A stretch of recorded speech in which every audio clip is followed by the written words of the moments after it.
பெண்களுக்கான பலனில் திருமணமான சகோதரிகள் என்று பார்க்கின்ற பொழுது குடும்பஸ்தானத்திலே குரு அமர்ந்திருப்பது சிறப்புக்குரியது. இப்பொழுது சுக்கிரனும் இந்த வாரத்திலே ராசியிலும் பிறகு 2க்கும் வருகிறார்.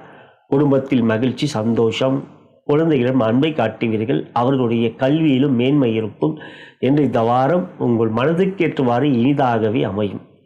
திருமணம் ஆகாத சகோதரிகள் குருபலமும் சிறப்பாக இருக்கின்றது. சுக்கிரனும் சாதகமாக இருக்கின்றார். கலத்திரக்காரகன் சுக்கிரன் ஆகியால் திருமணத்துக்குரிய முயற்சி நல்ல வாரம் இந்த வாரம் தடைகளிலே அமைவதில்லை.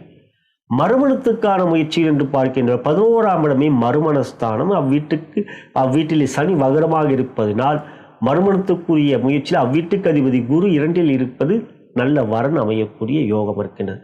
திருமணம் மற்றும் மறுமணம் பார்க்கின்ற பொழுது வரன்களை தேடிக் கொண்டிருக்க அன்பர்கள், எனது ஜோதிட மேற்பார்வையிலே எனது தலைமையிலே கடந்த 20 வருடமாக சென்னை வாலாஜா ரோடிலே இயங்கிக் கொண்டிருக்கின்ற நிறுவனமே பாரத் மேக்ஸ்